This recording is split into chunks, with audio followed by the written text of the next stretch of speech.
शुक्र है कि साढ़े सरकारी मैडिकल स्टाफ जिमें डॉक्टर नर्स या फिर मैडिकल लैबोरेटरी टैक्नीशियनस ने उन्हों दी आदतां बाकी सरकारी महकमिਆਂ ਦੇ कुछ मुलाजमां वर्गियां नहीं जेकर उदां ਦੀਆਂ ਹੁੰਦੀਆਂ ਤਾਂ ਅੱਜ शायद कोरोना वायरस के इस दौर ਦੇ ਵਿੱਚ ਸਾਡੇ सूबे ਦੀ ਸਾਡੇ देश ਦੀ जो तस्वीर है वो कुछ होर ही ਹੁੰਦੀ।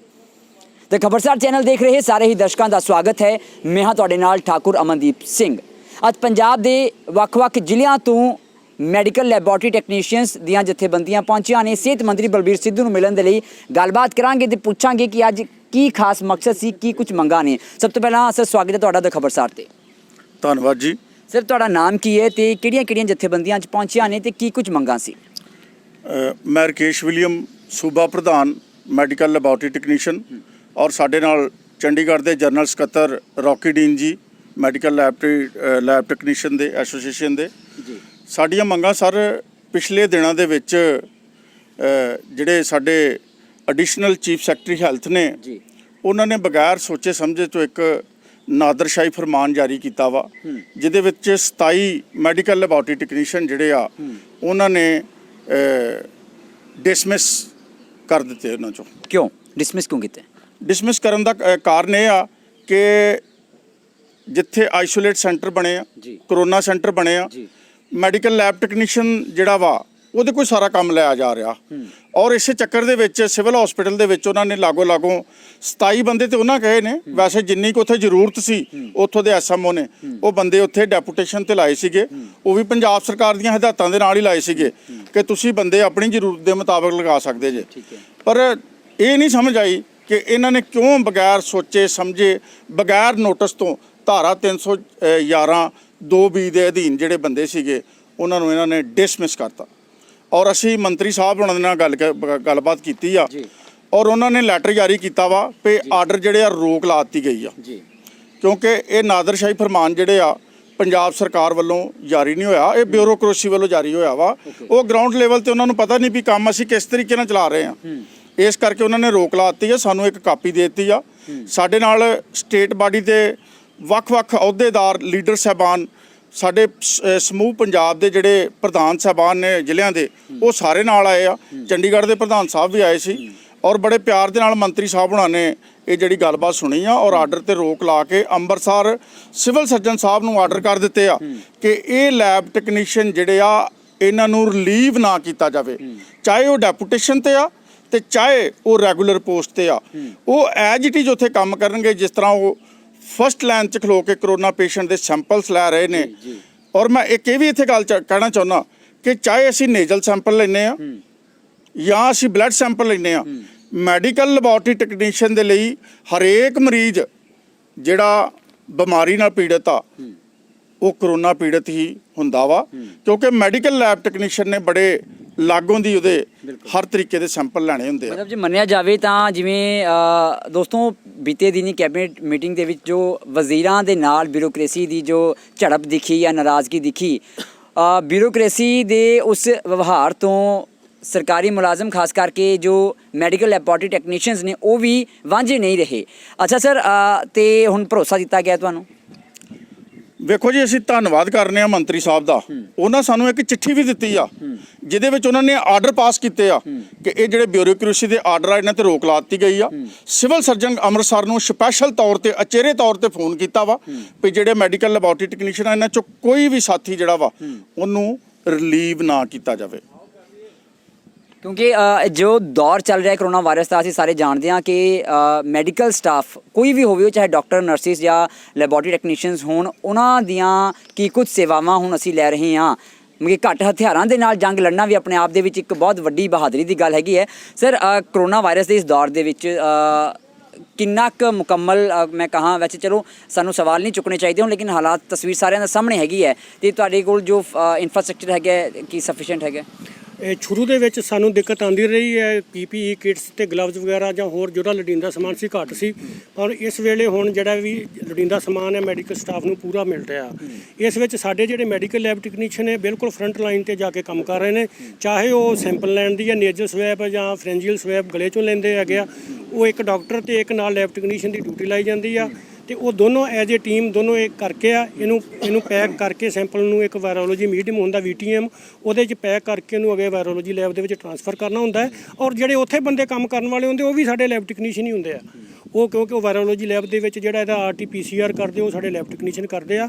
ਔਰ ਜਿਹੜੇ ਕੇਸ ਪੋਜ਼ਿਟਿਵ ਆ ਜਾਂਦੇ ਹੈਗੇ ਆ ਉਹ ਮੁੜ ਕੇ ਆਈਸੋਲੇਸ਼ਨ ਵਾਰਡ ਦੇ ਵਿੱਚ ਚਲੇ ਜਾਂਦੇ। ਉਹਨਾਂ ਦੀਆਂ ਫਰਦਰ ਇਨਵੈਸਟੀਗੇਸ਼ਨ ਹੁੰਦੀਆਂ, ਜਿਵੇਂ ਕਿਸੇ ਦੇ ਬਲੱਡ ਦੀ sugar, liver function test, infection ਦੇ ਟੈਸਟ, HIV ਹੈਪੇਟਾਈਟਿਸ ਵਗੈਰਾ ਦੇ ਟੈਸਟ ਹੁੰਦੇ ਆ। ਉਹ ਵੀ ਮੰਨ ਲਓ ਜਿਹੜੇ ਹੈਗੇ ਆ ਸਾਡੇ ਮੈਡੀਕਲ ਲੈਬ ਟੈਕਨੀਸ਼ੀਅਨ ਕਰਦੇ ਆ।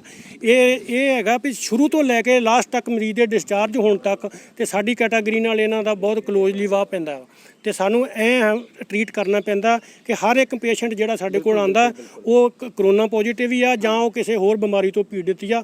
ਤੇ ਸਾਨੂੰ ਇਹ ਤੇ ਹੁਣ ਕਰੋਨਾ ਤੇ ਹੁਣ ਸ਼ੁਰੂ ਹੋਇਆ, ਸਾਨੂੰ ਸ਼ੁਰੂ ਤੋਂ ਲੈ ਕੇ ਅੱਜ ਤੱਕ ਪੂਰੀਆਂ ਫੁੱਲ ਪ੍ਰੀਕਾਸ਼ਨ ਦੇ ਨਾਲ ਹੀ ਸੈਂਪਲਿੰਗ ਕਰਨੀ ਪੈਂਦੀ ਆ ਕਿ ਕੋਈ ਪਤਾ ਨਹੀਂ ਕਿਹੜਾ ਬੰਦਾ HIV ਦਾ ਪੋਜ਼ਿਟਿਵ ਆ, ਕਿਹੜਾ ਹੈਪੇਟਾਈਟਿਸ B ਦਾ ਪੋਜ਼ਿਟਿਵ ਹੈ, ਹੈਪੇਟਾਈਟਿਸ C ਦਾ ਪੋਜ਼ਿਟਿਵ ਆ। ਮਤਲਬ ਦੇਖਿਆ ਜਾਵੇ ਤਾਂ ਬੰਦਿਆਂ ਦੀਆਂ ਕਦਰਾਂ ਜਿਹੜੀਆਂ ਨੇ ਹੁਣ COVID-19 ਦੇ ਵਿੱਚ ਪਤਾ ਲੱਗੀਆਂ ਨੇ ਵੀ ਮੈਡੀਕਲ ਟੈਕਨੀਸ਼ੀਅਨ ਜਾਂ ਲੈਬ ਟੈਕਨੀਸ਼ੀਅਨਸ ਦੀਆਂ ਕੀ ਕਦਰਾਂ ਹੁੰਦੀਆਂ ਨੇ, ਮੈਡੀਕਲ ਸਟਾਫ ਦੀਆਂ ਕੀ ਕਦਰਾਂ ਹੁੰਦੀਆਂ ਨੇ।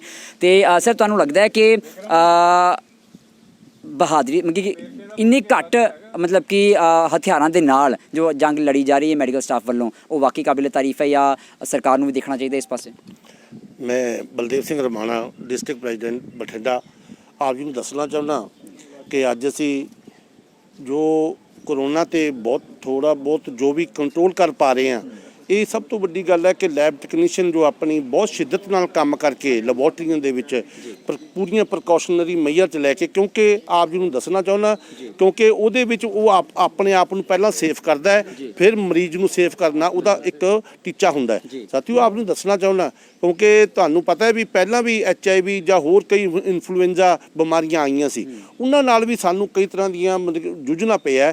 ਇਸ ਨਾਲ ਵੀ ਅਸੀਂ ਜੂਝਦੇ ਕਿਉਂਕਿ ਤੁਹਾਨੂੰ ਪਤਾ ਹੋਣਾ ਚਾਹੀਦਾ ਸਾਡੇ ਵੀ ਬੱਚੇ ਨੇ, ਪਰਿਵਾਰ ਨੇ, ਅਸੀਂ ਵੀ ਆਪਣੇ ਪਰਿਵਾਰਾਂ ਦੇ ਵਿੱਚ ਜਾਂਦੇ ਹਾਂ ਤਾਂ ਬਹੁਤ ਤਰ੍ਹਾਂ ਦੀ ਸਾਨੂੰ ਦਿੱਕਤਾਂ ਆਉਂਦੀਆਂ। ਈਵਨ ਕਿ ਕਈ ਵਾਰੀ ਅਸੀਂ ਜਿੱਥੇ ਰਹਿੰਦੇ ਹਾਂ ਨਾ ਉੱਥੇ ਸਾਨੂੰ ਇਸ ਤਰ੍ਹਾਂ ਦੀ ਪ੍ਰੋਬਲਮ ਆਉਂਦੀ ਹੈ ਕਿ ਮਤਲਬ ਸਾਨੂੰ ਟੀਜ਼ ਕੀਤਾ ਜਾਂਦਾ ਹੈ ਕਿ ਇਹ ਕਰੋਨਾ ਵਾਲੇ ਮਰੀਜ਼ਾਂ ਕੋਲੋਂ ਆਇਆ ਤੇ ਸਾਨੂੰ ਉਸ ਤਰ੍ਹਾਂ ਦੀ ਛੇੜਿਆ ਵੀ ਜਾਂਦਾ ਹੈ। ਕਈ ਵਾਰੀ ਸਾਡੇ ਤੋਂ ਪਾਸੇ ਵੀ ਹੋ ਜਾਂਦੇ ਆ ਵੀ ਇਹ ਪੋਜ਼ਿਟਿਵ ਨਾ ਹੋਵੇ।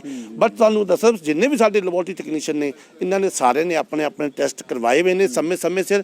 ਤੋਂ ਮੈਂ ਆਪ ਜੀ ਨੂੰ ਦੱਸਣਾ ਚਾਹੁੰਦਾ ਕਿ ਜਿੰਨੀ ਵੀ ਸਾਡੇ ਮਤਲਬ ਸਰਕਾਰ ਨੇ ਸਾਨੂੰ ਕਿ ਸੇਫਟੀ ਮੇਜਰ ਪ੍ਰੋਵਾਈਡ ਕਰਵਾਏ ਹੋਏ ਨੇ ਇਹ ਹੁਣ ਸਫੀਸ਼ੀਐਂਟ ਨੇ। ਪਹਿਲਾਂ ਮਤਲਬ ਥੋੜੀ ਜਦੋਂ ਹਰ ਇੱਕ ਚੀਜ਼ ਹੁੰਦੀ ਆ ਉਹਦਾ ਦਿੱਕਤ ਆਉਂਦੀ ਹੈ। ਜਿਸ ਤਰ੍ਹਾਂ ਪਹਿਲਾਂ HIV ਬਹੁਤ ਲੈਵਲ ਤੇ ਫੈਲ ਗਿਆ ਸੀ, ਉਦੋਂ ਐਂ ਲੱਗਦਾ ਸੀ ਇਹਦਾ ਕੀ ਬਣੂਗਾ।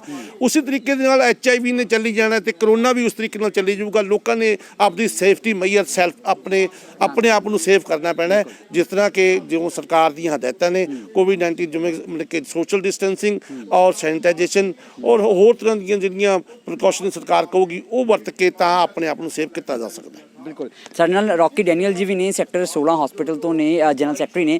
ਸਰ, ਮੈਡੀਕਲ ਲੈਬ ਟੈਕਨੀਸ਼ੀਅਨਸ ਦਾ ਬੇਸਿਕਲੀ ਕੰਮ ਕੀ ਹੁੰਦਾ ਹੈ? ਕਿਉਂਕਿ ਲੋਕਾਂ ਨੂੰ ਆਮ ਤੌਰ 'ਤੇ ਮੈਡੀਕਲ ਸਟਾਫ ਦੇ ਵਿੱਚ ਡਾਕਟਰ ਜਾਂ ਨਰਸਿਸ ਦਾ ਪਤਾ ਹੈ, ਤੇ ਮੈਡੀਕਲ ਲੈਬ ਟੈਕਨੀਸ਼ੀਅਨਸ ਦਾ ਬੇਸਿਕਲੀ ਕੰਮ ਕੀ ਹੁੰਦਾ ਹੈ? ਮੈਂ ਖਬਰਸਾਰ ਚੈਨਲ ਤੇ ਜਿੰਨੇ ਵੀ ਦਰਸ਼ਕ ਹੈ ਸਭ ਨੂੰ ਦੱਸਣਾ ਚਾਹੂੰਗਾ ਅਮਨ ਜੀ ਕਿ ਮੈਡੀਕਲ ਲੈਬੋਰਟਰੀ ਟੈਕਨੋਲੋਜੀ ਦਾ ਜਿਹੜਾ ਕੰਮ ਹੈ ਉਹ ਇਨਵੈਸਟੀਗੇਸ਼ਨ ਕਰਨਾ ਹੈ, ਇੱਕ ਡਾਇਗਨੋਸ ਬਣਾਉਣਾ ਹੈ, ਸਿਰਫ ਇਹੀ ਕੰਮ ਹੁੰਦਾ। ਲੇਕਿਨ ਪ੍ਰੈਜ਼ੈਂਟ ਪੈਂਡੈਮਿਕ ਦੇ ਵਿੱਚ ਕਿਉਂਕਿ ਸਾਡੇ ਕੋਲੋਂ ਅਸੀਂ ਸੈਕੰਡ ਲਾਈਨ ਵਾਰੀਅਰ ਹੈ ਲੇਕਿਨ ਫਰੰਟ ਲਾਈਨ ਵਾਰੀਅਰ ਬਣ ਗਏ ਕਿਉਂਕਿ ਸੈਂਪਲ ਕਲੈਕਸ਼ਨ ਵੀ 100% ਅਸੀਂ ਕਰ ਰਹੇ ਹਾਂ। ਸਾਡੇ ਕੋਲ ਕੋਈ ENT ਸਪੈਸ਼ਲਿਸਟ ਨਹੀਂ ਹੈ।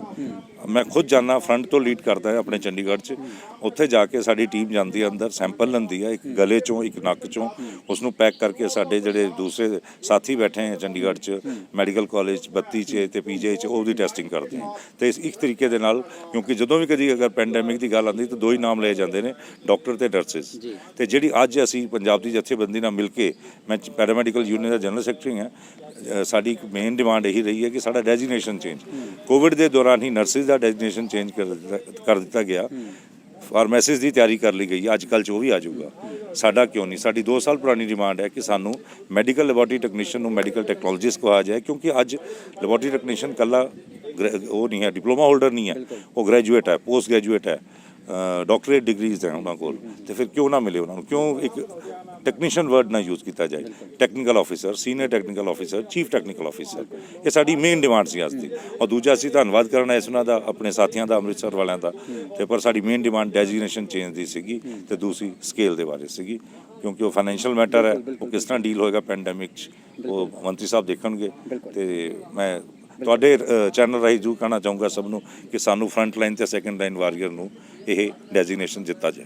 ਬਿਲਕੁਲ, ਬਹੁਤ ਬਹੁਤ ਧੰਨਵਾਦ। ਬਿਲਕੁਲ, ਕਿਉਂਕਿ ਦੇਖੋ ਅਜਿਹੇ ਦੌਰ ਦੇ ਵਿੱਚ ਜਦੋਂ ਹਥਿਆਰ ਵੀ ਘੱਟ ਹੋਣ, ਹਾਲਾਂਕਿ ਕਹਿ ਰਹੇ ਨੇ ਕਿਉਂਕਿ ਠੀਕ ਹੈ, ਕਿਉਂਕਿ ਇਹ ਵੀ ਇਹਨਾਂ ਨੇ ਵੀ ਸਰਕਾਰੀ ਨੌਕਰੀ ਕਰਨੀ ਹੈ, ਸਰਕਾਰਾਂ ਦੇ ਖਿਲਾਫ ਜੇ ਬੋਲਣਗੇ ਕਿਵੇਂ ਬੋਲਣਗੇ, ਲੇਕਿਨ ਜੋ ਤਾਜ਼ਾ ਤਸਵੀਰ, ਅਸਲੀ ਤਸਵੀਰ ਹੈਗੀ ਆ, ਤੁਸੀਂ ਵੀ ਜਾਣਦੇ ਹੋ, ਅਸੀਂ ਵੀ ਜਾਣਦੇ ਹਾਂ। ਪਰ ਜੋ ਹੁਣ ਘੱਟ ਹਥਿਆਰਾਂ ਦੇ ਨਾਲ ਇਹ ਲੜਾਈ ਲੜ ਰਹੀ ਨੇ, ਇਹਨਾਂ ਨੂੰ ਸਲਾਮ ਵੀ ਹੈ ਤੇ ਨਾਲੇ ਇਹਨਾਂ ਦੀਆਂ ਹਰ ਇੱਕ ਜੋ ਮੰਗਾਂ ਨੇ ਉਹ ਮੇਰੇ ਖਿਆਲ ਦੇ ਵਿੱਚ ਸਰਕਾਰ ਨੂੰ ਸੁਣਨੀਆਂ ਵੀ ਚਾਹੀਦੀਆਂ ਨੇ ਤੇ ਪੂਰੀਆਂ ਵੀ ਕਰਨੀਆਂ ਚਾਹੀਦੀਆਂ ਨੇ। ਉਮੀਦ ਹੈ ਕਿ ਜਲਦੀ ਹੀ ਇਹਨਾਂ ਦੀਆਂ ਜੋ ਮੰਗਾਂ ਨੇ ਉਹ ਪੂਰੀਆਂ ਕੀਤੀਆਂ ਵੀ ਜਾਣਗੀਆਂ। ਕੈਮਰਾ ਪਰਸਨ ਮਨੋਜ ਦੇ ਨਾਲ ਠਾਕੁਰ ਅਮਨਦੀਪ ਸਿੰਘ, ਦ ਖਬਰਸਾਰ, ਚੰਡੀਗੜ੍ਹ।